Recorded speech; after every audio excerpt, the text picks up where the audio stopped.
တိတ်ဆင်ပေါ်မှာညဉ့်ညမ်းစကားတွေပြောပြီးရိုင်းပြစွာဆဲဆိုခဲ့တဲ့ rapper အဆိုတော်ဖန်ဆီးခံရအောင်ပရိသတ်များလုံးပဲမင်္ဂလာပါ Bamis Daily News ကနေကြိုဆိုလိုက်ပါတယ်အထူးမြင်အတက်တင်ဆိုတာကလူငယ်တွေမှာလက်ဆင့်ကမ်းတက်ကြတဲ့ကိစ္စဖြစ်တဲ့အတွက်အနုပညာရှင်တိုင်းကစီးတစ်ခုကိုစောင့်ထိန်ဖို့လိုအပ်ပါတယ်အဲ့ဒီစီကိုကြော်လာမယ်ဆိုရင်တော့ပရိသတ်တွေကလည်းလက်ခံမှာမဟုတ်သလိုစီးကြော်မိသူမှလည်းအကျိုးဆက်တစ်ခုကိုခံစားရမှာဖြစ်ပါတယ်အခုလည်းလူငယ် rapper အဆိုတော်တယောက်ကအနုပညာရှင်တယောက်ထိမ့်သိမ်းထားတဲ့စီးပောင်ကိုကြော်လာတဲ့အတွက်ဝေဖန်မှုတွေလည်းအစမတန်မြင့်တက်သလိုအဲ့ဒီရဲ့အကျိုးဆက်ကိုလည်းခံစားနေရပြီဖြစ်ပါတယ်ဒီဖြစ်စဉ်ရဲ့အစကတော့ရန်ကုန်မြို့သွန်းနာကွင်းမှာကျင်းပတဲ့ Overflow Festival ဂီတဖျော်ဖြေပွဲကြီးကနေပဲဖြစ်ပါတယ်နိုဝင်ဘာ1ရက်နဲ့2ရက်နေ့တို့မှာကျင်းပခဲ့တဲ့အဲ့ဒီဖျော်ဖြေပွဲကြီးမှာနာမည်ကျော်ဂီတပညာရှင်တွေလည်းတက်ရောက်ခဲ့ကြသလိုနာမည်သိမ့်မရှိကြသေးတဲ့ဂီတအဖွဲ့တွေလည်းပါဝင်ဖျော်ဖြေခဲ့ကြတာပါအဲ့ဒီအဖွဲ့တွေထဲကမှ Wing Owen ဆိုတဲ့လူငယ်ဂီတအဖွဲ့နဲ့အခုလိုရှင်းမရတဲ့ပြဿနာတွေတက်ခဲ့ကြတာပဲဖြစ်ပါတယ်အကြောင်းကတော့အဲ့ဒီအဖွဲ့တွေက rapper အဆိုတော်တယောက်ကစင်ပေါ်မှာညဉ့်ညဉ့်ညံ့ညံ့တွေပြောပြီးမဖွဲမရတွေကိုပြုတ်လုပ်ခဲ့လို့ပဲဖြစ်ပါတယ်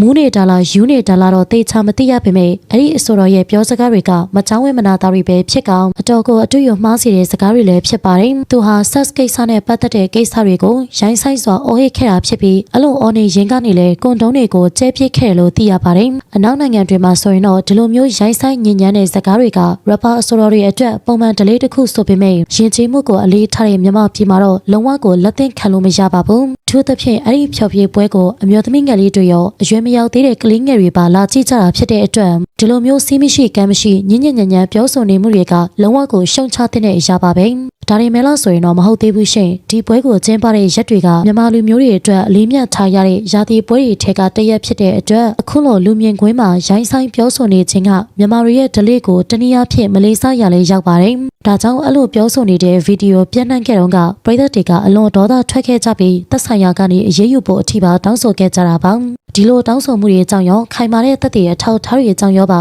အခုဆိုရင်တာဝန်ရှိသူတွေကအဲ့ဒီအဆိုတော်ကိုဖမ်းဆီးထိန်းသိမ်းသွားကြပြီပဲဖြစ်ပြီးပုံမှန်3ခုနဲ့တရားစွဲဆိုထားတယ်လို့လည်းသိရပါတယ်ပရိသတ်တွေလည်းဒါကိုကျင့်တတ်နေကြပြီးထိရောက်တဲ့အဖြစ်တန်ကိုချမှတ်ပေးဖို့အထိပါတောင်းဆိုနေခဲ့ကြတာပါအဲ့ဒါအပြင်ဒီလိုအဆိုတော်တွေကိုစုခွင့်ပြုတဲ့ပွဲစီစဉ်သူတွေကိုပါအရေးယူဖို့ပြောနေကြပြီးစီစဉ်သူ Overflow ဘက်ကတော့ Wing Owens အဖွဲ့နဲ့တရားဝင်လက်တွဲဖြုတ်လိုက်ပြီးဖြစ်ကြောင်းကြေညာကလူမှုကွန်ရက်စာမျက်နှာပေါ်မှာလည်းပြန်တောင်းပန်ထားပါသေးတယ်ယင်းဤသူတွေရဲ့ပြောစကားအရတော့အဲ့ဒီအဆိုတော်ကစိတ်မငြိမ်စိတ်ဓာတ်ကျယောဂကိုခံစားနေရတာဖြစ်ပြီးဝိုင်းရဲ့စီနီယာတွေကတော့စိတ်မငြိမ်ရင်ရှိုးကိုပေးတော်မစိုးသင့်မှုဆိုပြီးပြန်လည်ထုတ်ပြန်ထားပါတယ်လူငယ်တွေကရိုင်းဆိုင်တဲ့ဖျော်ဖြေမှုကိုအနုပညာလိုထင်မှတ်သွားနိုင်တဲ့အတွက်ဒီကိစ္စဟာတေချာကိုကင်တွယ်ဖြေရှင်းရမယ့်ကိစ္စပါပဲအခုကြည့်နေတဲ့ပရိသတ်တို့ရောဒီအဆိုတော်ကိုဖမ်းဆီးလိုက်တာကမှန်ကန်ရဲ့လားဆိုတာဆွေးနွေးပြခဲ့ပါဦးနော်အားလုံးကိုကျေးဇူးတင်ပါတယ်ဆက်လက်ပြီး celebrity သတင်းများအတွက်ကျမတို့ရဲ့ channel ကို like and subscribe လေးလုပ်ပေးခဲ့ပါအောင်ရှင်နေ့ရက်တိုင်းအတွက်ပျော်ရွှင်ပါစေ